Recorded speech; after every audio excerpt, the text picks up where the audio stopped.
Seigneur, je suis en train de trembler avant même de commencer. Je réalise combien, même parler de ta part, je suis indigne. Alors je te prie, Seigneur, de prendre place, de prendre possession de mon être, afin de dispenser ton message à quelqu'un, pour que ce que tu as prévu de faire s'efface. Je te prie, ô Esprit Saint de Dieu, de disposer les âmes, de disposer l'esprit de quelqu'un, afin de recevoir ton message. Père, libre cours à toi. Au nom de Jésus-Christ, nous prions ainsi. Amen. Alléluia. Alléluia. Je suis en mission de te parler de la communication. La Bible est en train de nous dire tout ce qui était rempli du Saint-Esprit au jour de Pentecôte, tous se mirent à parler d'autres langues, selon que l'Esprit de Dieu leur donnait de s'exprimer. Et nous avons ici appris par le pasteur Emmanuel lorsqu'il nous enseignait sur la prière. Il nous a dit la prière, c'est s'adresser au monde des esprits.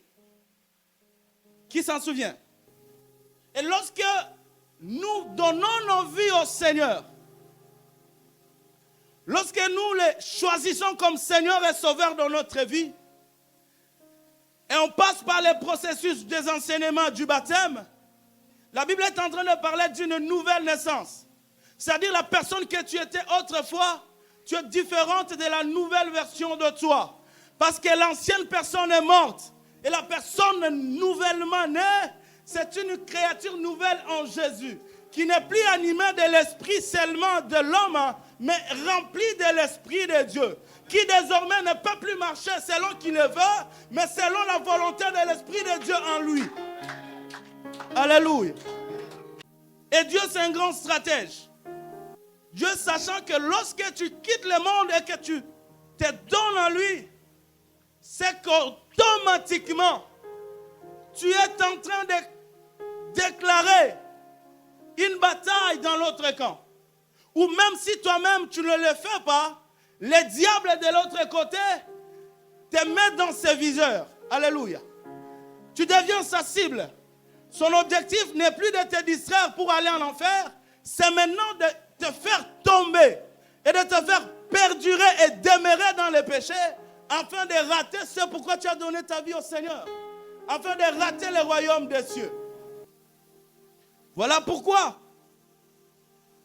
le dernier verset que nous avions lu, Apocalypse, est en train de dire quelque chose qui me désole. L'ange est en train de dire, réjouissez-vous, cieux, et ceux qui habitent dans les cieux de Dieu. Mais malheur à la terre, malheur à la mer, parce que le diable est descendu vers vous, animé d'une grande colère, sachant qu'il lui reste peu de temps. Qu'il lui reste peu de temps. Et c'est son esprit lui-même en toi qui est en train de prier. On l'appelle l'Éternel des armées. Et dans la stratégie militaire, pour ceux qui ont déjà lu les livres L'art de la guerre, il y a un chapitre dédié à la communication. Si dans votre stratégie militaire de combat, la communication est foutue, vous partez en vaincu. Vous êtes vaincu d'avance parce que l'ennemi est en train de capter toutes vos communications. Non seulement il connaît vos positionnements, il connaît aussi votre stratégie. Et tout ce que vous planifiez, il intercepte votre communication. Donc il peut vous tendre une piège et il peut vous attendre pour vous détruire. Mais lorsque l'ennemi ne comprend pas ce que vous partagez en termes d'information, il est perdu. Il est perdu. Et Dieu en tant que stratège, en tant qu'éternel des armées, général, je ne sais combien de toiles, il vient, tu donnes ta vie à lui.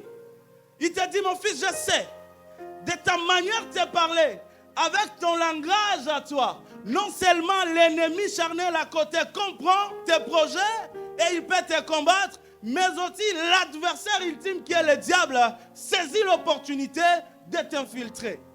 Alors il te donne un nouveau langage. Alléluia. Il te donne un moyen de communication fiable seulement entre toi et lui. Et même la personne à côté de toi ne comprend pas. Et toi-même, tu ne comprendras pas ce que tu communiques en parlant avec ce Dieu-là. Et vous savez, tu le fais quand même. Et vous savez pourquoi? Parce que Dieu veut sécuriser ce qu'il te donne et ce que toi tu demandes, que ça reste en privé. Alléluia. Je sais que les intellos, pour eux, ça fait mal. Beaucoup de gens ne comprennent rien. Beaucoup de gens, il y a beaucoup de discussions, n'est-ce pas, pasteur, sur ces sujets-là. Certaines personnes voient comme folie lorsque quelqu'un parle en langue. D'autres personnes rigolent lorsqu'il entend son voisin parler en langue. Il dit même comment, c'est quoi ça? Je suis en train de te dire, bien-aimé, que c'est la communication fiable entre le vrai chrétien rempli de l'Esprit de Dieu et Dieu lui-même. C'est la parole de Dieu. Je ne viens pas ajouter quelqu'un. Je vous ai dit, je suis en mission. Je veux juste délivrer le message.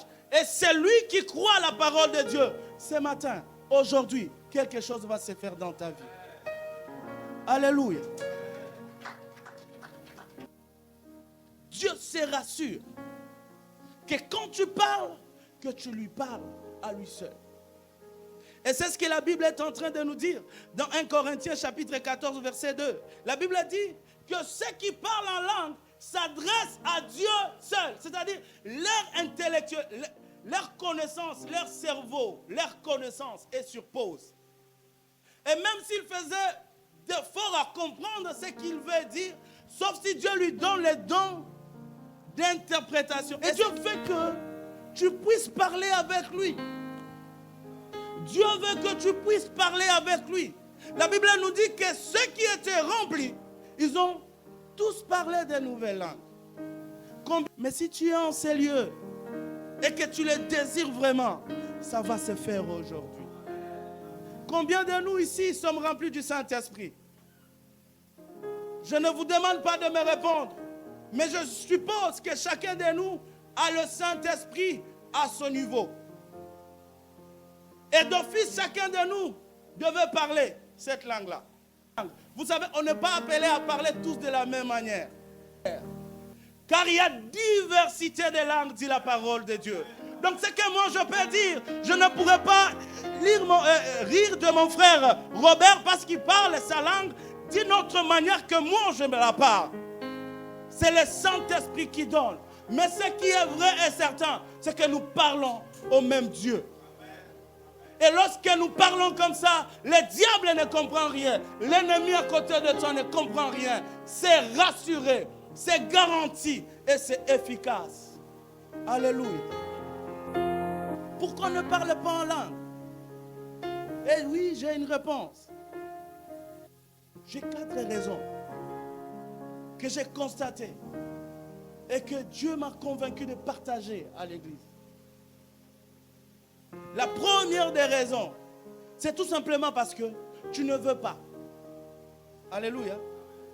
La première raison, c'est tout simplement parce que tu ne le veux pas et ça ne se fait pas. Souvenez-vous, la Bible dit que l'esprit des prophètes obéit aux prophètes. Un jour, je parlais avec le pasteur Emmanuel. Je lui disais, mais comment ça se fait que tu demandes à quelqu'un de prier? Il saute déjà en langue. Moi, j'ai dit, je pense que ça devait d'abord, tu entres en prière, tu pries avec intelligence et au fur et à mesure que tu vas en profondeur, ça se décolle et paf, tu sautes, tu chiffres. Mais il m'a dit quelque chose. Il m'a dit ceci et que je vais partager à l'église. Lorsque l'Esprit de Dieu est sur toi, ces dons, cette capacité, cette langue, tu l'as. Mais l'exercer ne dépend que de toi. Voilà pourquoi je suis en train de dire, si tu ne parles pas encore, c'est parce que tu ne veux pas seulement. Et même quand tu pries dans la langue avec intelligence, tu deviens limité.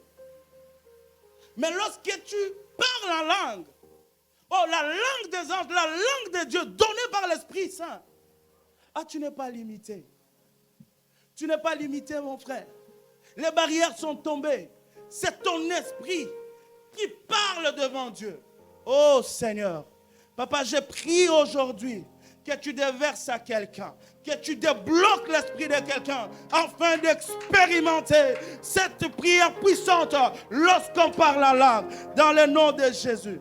Deuxième raison, c'est parce que tu te moques tellement trop de ceux qui parlent autour de toi que tu as vraiment honte de t'entendre ou de te voir toi-même parler. Vouloir prendre le contrôle du parler en langue. Pendant que tu ne sais pas, déjà au préalable, qu'est-ce qui s'est dit. Alors, entre prier intelligemment, avec intelligence, et être sûr que tu comprends ce que tu pries, et ne pas être trop sûr que Dieu même te comprend, et ne pas comprendre ce que tu dis, et être certain que Dieu me comprend, quelle est l'option que tu choisis? Moi, je sais que le choix est clair. Je préfère ne pas comprendre ce que je dis, pourvu que Dieu me comprenne, que comprendre ce que je dis et que je ne suis pas trop sûr que Dieu me comprend ou Dieu m'entend. Dieu peut m'entendre, mais est-ce que c'est dans sa volonté? Moi, je ne parlais pas encore cette langue-là. Et je disais les jours que je parlerai en langue. Oh mon Dieu, les jours que ça va commencer, franchement, je ne m'arrêterai plus. Et le pasteur me disait, papa, désire-les. Désire-les, ça va arriver. Désire-les, ça va arriver. Et c'est arrivé un jour. Mon expérience à moi. J'écoutais le pasteur Attente. Il a dit, parlez en langue. Oh, je me suis mise à parler sans réfléchir. Je n'ai pas duré longtemps. Mais le peu de temps que je fais dans cette prière-là, quel bien ça fait à mon esprit. Combien bien je me suis senti. Mon frère, vous n'avez pas idée. Lorsque tu entres dans cette dimension de prière, ça fait du bien à ton esprit. Ça fait du bien à ton corps. Tu le sens charnellement que c'est relaxant. Parce que tu pries selon le cœur de Dieu. Alléluia. La quatrième raison, c'est lâcher prise. Lâche. Lâche-toi. Laisse l'Esprit de Dieu en toi prendre le contrôle. Laisse l'Esprit de Dieu agir au travers de toi. Laisse l'Esprit de Dieu parler au travers de toi. Alléluia. Laisse que le Saint-Esprit prie en toi. Parce que c'est Dieu lui-même. C'est Dieu lui-même qui prie au travers de toi. Il connaît bien tes problèmes.